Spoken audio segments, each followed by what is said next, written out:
Good evening दोस्तों। आज हम बात करेंगे ब्रोंकोस्कोपी के प्रिपरेशन के बारे में। ब्रोंकोस्कोपी को करते समय किन किन बातों का ध्यान रखना चाहिए, इसके लिए हम डिस्कशन करेंगे आज। तो सबसे पहले जब पेशेंट आपके पास आता है तो पेशेंट का प्रिस्क्रिप्शन लीजिए। प्रिस्क्रिप्शन में आप देख सकते हैं कि पास्ट में पेशेंट को कुछ प्रॉब्लम था क्या, या किडनी प्रॉब्लम, हार्ट का प्रॉब्लम, और पेशेंट को ये भी देखना है क्या एडवाइस क्या है, ब्रोंकोस्कोपी एडवाइस क्या है, क्या प्रोसीजर एडवाइस क्या है, वो सब प्रिस्क्रिप्शन में लिखा रहता है।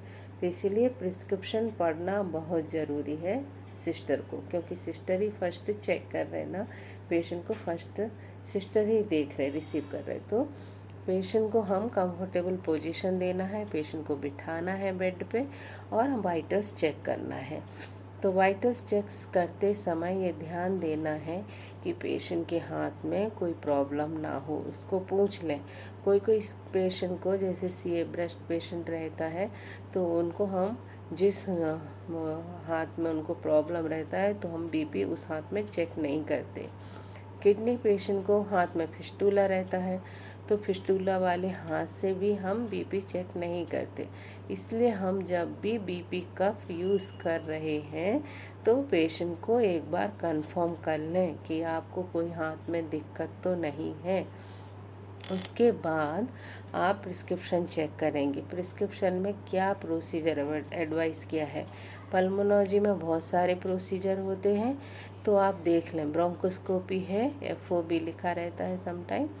तो आप पेशेंट का प्रिस्क्रिप्शन रिपोर्ट्स कलेक्ट कर लें और रखें।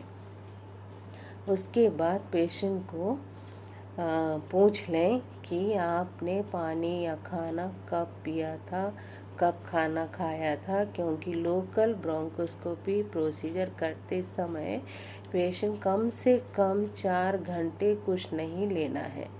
अगर पेशेंट ने कुछ लिया है तो पेशेंट को 4 घंटे अपन प्रोसीजर नहीं कर सकते, क्योंकि इस प्रोसीजर में पेशेंट को एमबीएम रहना कंपलसरी है। इसके बाद हम पेशेंट को प्रोसीजर शुरू करने से पहले पेशेंट को एक्सप्लेन करेंगे। जो भी हम प्रोसीजर कर रहे हैं, या पेशेंट को कुछ इंजेक्शन दे रहे हैं या मेडिसिन दे रहे हैं, तो सब कुछ हम पेशेंट को इन्फॉर्म करते जाना है। नहीं तो पेशेंट को मालूम कैसे चलेगा कि क्या दे रहे हैं। तो इसलिए पेशेंट को बोलिए, अगर नेबुलाइजेशन लगा रहे हैं तो नेबुलाइजेशन लगा रहे हैं सर, आपको ये किस चीज़ का है बोलिए। अगर पेशेंट पढ़ा लिखा है तो प्रॉब्लम नहीं, फिर भी बोलना है। अगर गांव से भी लोग आते हैं, उनको नहीं समझ में आता है, फिर भी वो कौन सी लैंग्वेज में समझ रहे हैं, उस लैंग्वेज में आप उसको इजी वे में समझाइए कि ये दे रहे हैं, इसके बाद आपके गले में नमनेस हो जाएगा, जिससे पेशेंट होता क्या है, थोड़ा प्रिपेयर हो जाता है प्रोसीजर के लिए। तो सबसे पहले आप पेशेंट को कंफर्टेबल पोजीशन देंगे, वाइटल्स चेक करेंगे, कैनुला लगाएंगे। कैनुला लगाने के बाद अब आप प्रिपरेशन करेंगे ब्रोंकोस्कोपी थिंग्स का। तो आप जाके सबसे इस स्कोप को साइड एक्स में डालिए। अगर इससे पहले हर समय प्रोसीजर के पहले, प्रोसीजर के बाद कंपलसरी स्कोप को साइड एक्स में डालना है। अगर आज के दिन आपने स्कोप यूज़ नहीं किया किसी भी पेशेंट को, लेकिन फिर भी वो स्कोप बाहर था, इसीलिए हमारे इन्वायरमेंट में भी बैक्टीरिया रहते हैं, इन्फेक्शन रहता है, तो हम कंपलसरी प्रोसीजर के पहले हम स्कोप को साइड एक्स में डालेंगे।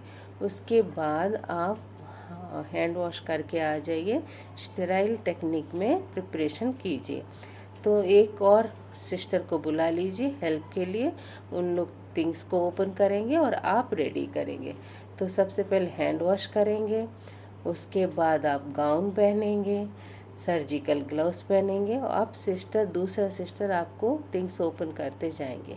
थिंग्स में आपको चाहिए dressing set, vacuum suction catheter 18 number, mucus extractor 2, आस्ट्रा कंटेनर 2, 10cc 1, 20cc 1, इंजेक्शन लॉक्स 2% 1, इतना सब चीज़ आपको चाहिए। जो डॉक्टर असिस्ट करेगा उसके लिए भी सर्जिकल ग्लव्स और गाउन चाहिए।